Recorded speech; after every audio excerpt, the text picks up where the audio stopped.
Let me give you this one. This is a video one. Hold on just 1 second. Let me get to it.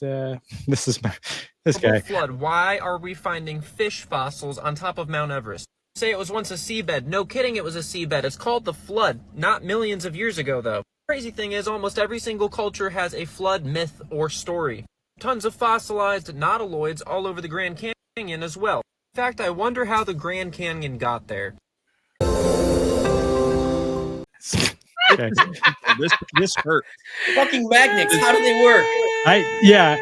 And I want one real caveat before anybody says anything. I was saying, I actually made a short on TikTok, which is where that guy came from.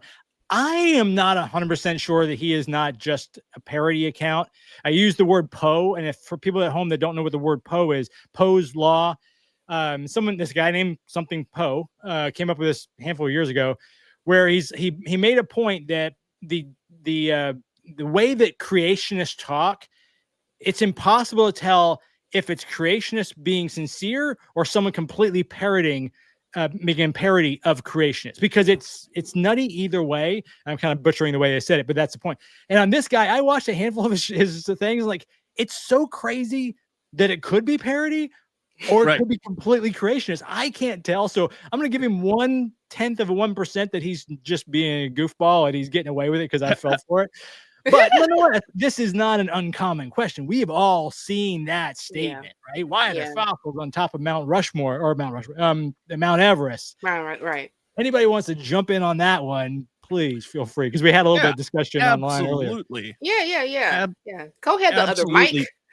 Yeah, because it's if this could be a situation where, and this is an opportunity for us as atheists, or I should say just as regular human beings, to be able to, I mean, all religion aside, sometimes people don't know things. Sometimes people don't know anything about plate tectonics and slope upheaval, you know? and they aren't aware that there's layers in the earth, and it's change over time. They may not be aware of that.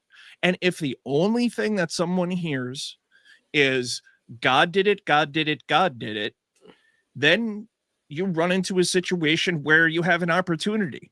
Now, whether you take that opportunity or not, you know, that's entirely up to everybody. But I truly think that in a lot of these situations, kind of like what Mike is saying, you know, there's a very good chance that you know, to be up there in the algorithm, people will go ahead and post things like this.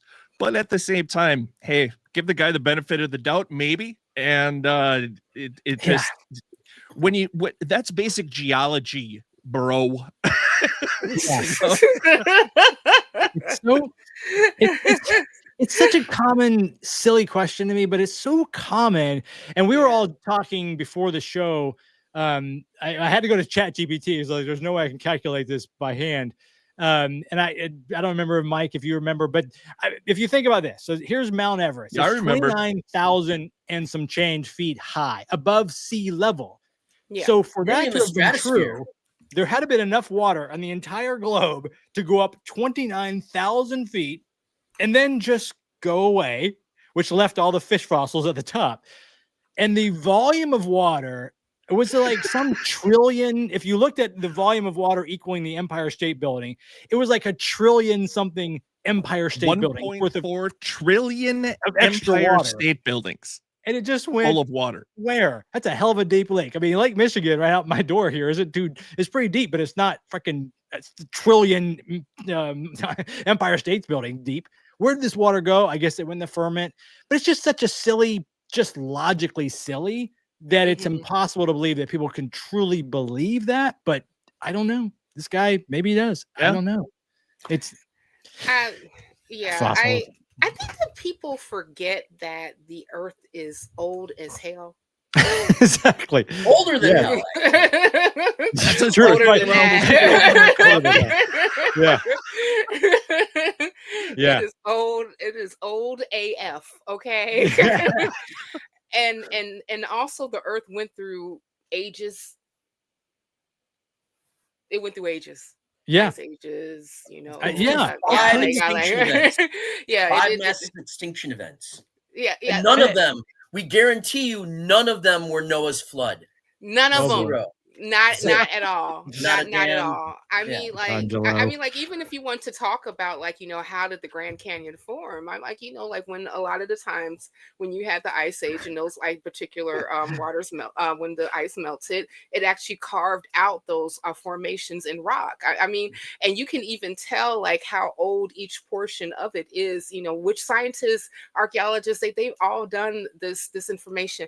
And yeah, you can go on Gemini and say, why are there, matter of fact, I did this. I just asked, like, why are there sea fossils on the top of Mount Everest? And this is what Gemini told me, okay? Because remember, Cynthia is not a scientist.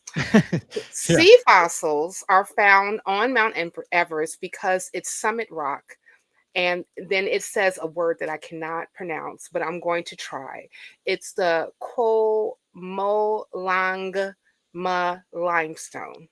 Sure. Was once part of an ancient ocean floor before the Indian and the Eurasian tectonic plates collided, uplifting the marine sediments into world's highest mountains through a process called plate tectonics. Yes. It's very and they have shifted. I like what S. Law says. The process of plate tectonics and mountain formation is pretty well understood at this point. Pretty solid science. S. Law is a friend of mine, so I just wanted to say hello to you, buddy. Yeah. Hey, S. Law. I mean, this is stuff that's like found in like grade school, like textbook. Yes, it's very early. We learn this quite early in our education, about plate tectonics. It's funny. I have a different channel that I used to do more on, but I took my truck when we lived in San Diego. I took my truck out into the desert, which is this big Enza Borrego desert, massive, beautiful desert, and 90 miles from San Diego are oyster beds. 90 miles into the desert are oyster beds. And that's where I drove out to because I wanted to see them. I was with a bunch of other guys in four-wheelers. Oyster beds. You can just walk. I mean, there's millions of these, prehistoric sort of, black oysters because they're freaking old, right? 90 miles from the ocean. It's not God. There was an ocean there at one point, but it's not Noah. I mean, things move over millions of years. It was fascinating, but I didn't think, oh my God, this is proof that Noah was here. It never occurred to me. I don't remember reading anywhere in Genesis about God putting also two of every kind of animal, including oysters. You're right. Yes, including oysters. Well, because like if that was the case, I would think that they would have gotten eaten with Louisiana hot sauce. I think exactly. Noah would have eaten at some point, perhaps. Or as Scott brought up in one of our earlier things, he wants to know which one of Noah's family carried all the STDs because those are living viruses. Oh yeah, nice. Like you get the herpes and you get the syphilis and you get whatever. It was Shem. Yeah, blame it all in Shem. And if everyone looks under their chair right now, you'll find chlamydia. You get chlamydia.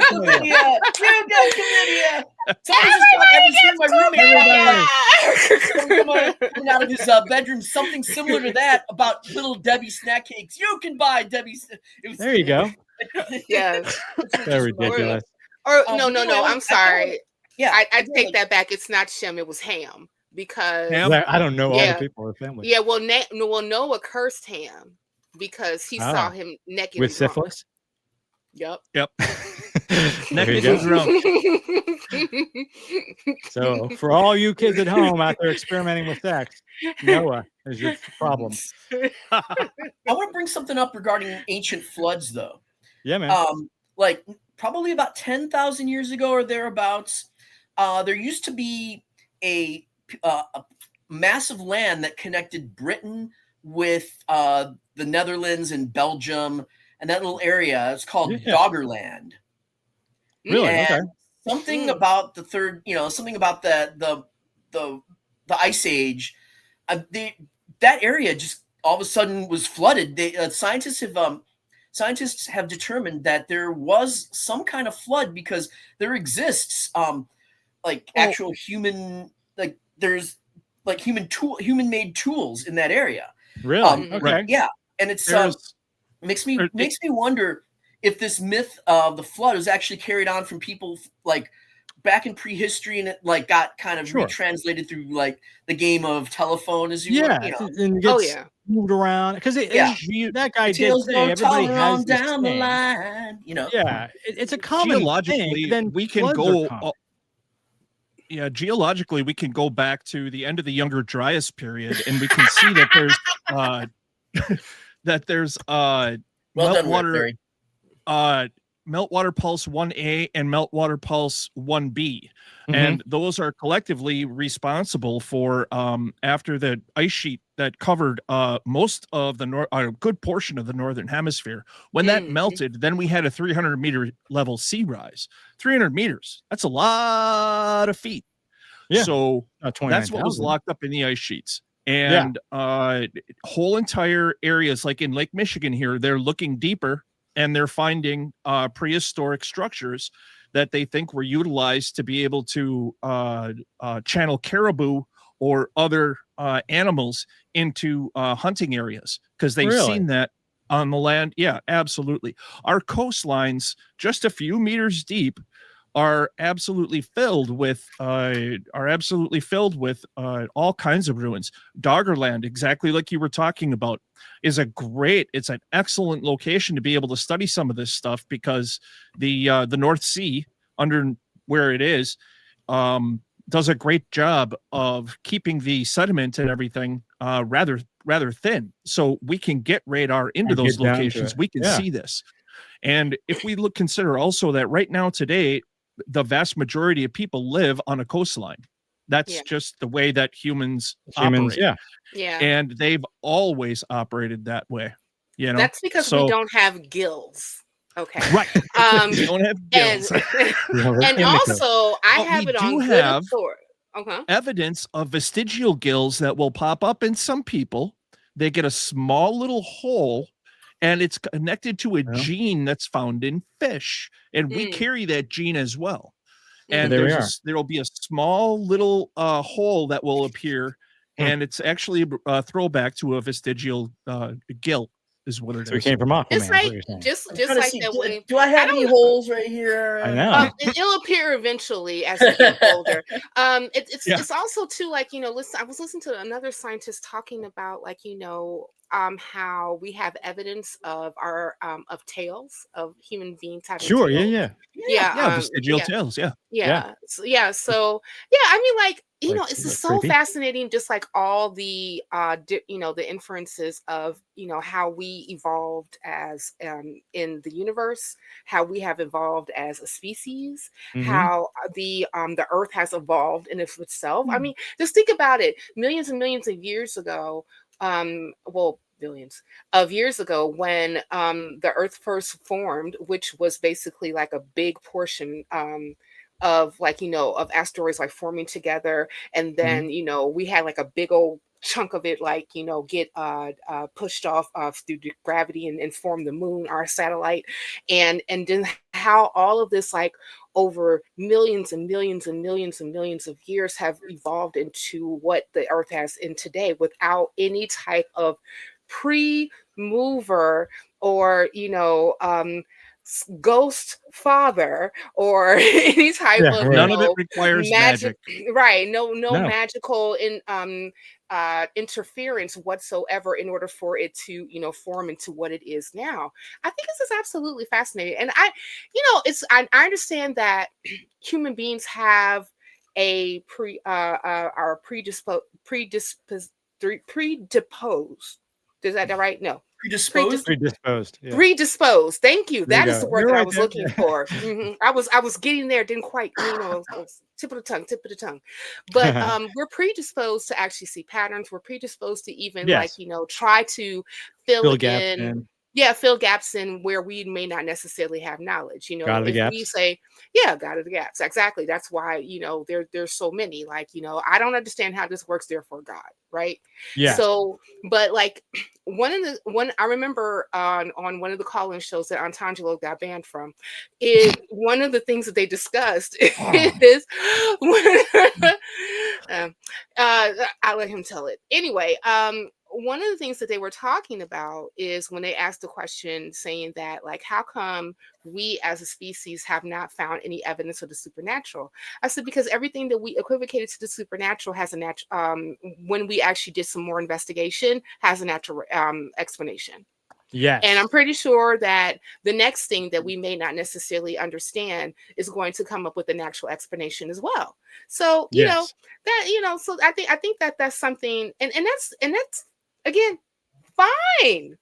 It's There's nothing wrong fine. with that. Yes. It's nothing wrong with that. You don't need a Right. creator in order for you to exist. No, in Because there's- fact, it's interesting you bring that up. I think it was Wednesday, just this previous week's Wednesday, my mic drop that I do every Wednesday was exactly that. It was about the God of the gaps. And in that, I talked about what you just said, Cynthia, which is exactly it, that science constantly moves forward. And when it does, religion is always in retreat. And the two examples I gave, among some others, was epilepsy, and there was another one that's escaping me off the top of my head I used, but like epilepsy, for example. Well, that was demons until we realized it wasn't demons. And then now, so the religion had to retreat. Like, okay, well, it's not demons. Yeah, we get that it's neurology, and blah, blah, because the science said, no, it's a problem in the brain. So the religion had to retreat. Oh, I know the other one was electricity. That was the wrath of God and Zeus and blah, blah, blah. For some religions, until like a guy's out there flying a kite, Ben Franklin, and you're like, no, there's electricity. Well, religion had to step back and retreat. Okay, well, yeah, okay, that's natural. We get it. So the science keeps moving forward and religion has to keep shrinking back. So now a lot of religion is where, like, well, what formed the world or the universe? Okay, we don't have an exact answer for that yet, like indisputable. We have very, very good hypothesis. Okay, but it's not as easy to prove as epilepsy. That doesn't mean we won't prove it tomorrow or 100 years from now or whatever. The retreat of religion constantly moves back because the gaps get smaller and smaller and smaller, and they rely on these gaps. If we had this conversation on 2,000 year ago live stream, the gaps would have been this wide because everything was a freaking gap. It had to be God, right? Because 2,000 years ago, streaming would have been a thing. And Mike, you're being disingenuous because obviously every problem that we can say that happened with the brain and our bodies is Tylenol. So there you go. There you go. Hey, I really hope you enjoyed today's show. Before you go, make sure you like and subscribe to the show and tell a friend. It really helps us grow. If you'd like more great content from us, be sure to check us out right here on YouTube. You can also find us wherever you get your podcasts and check out our blog at atheistville.com. Until we talk again, remember, reason and compassion go a very long way.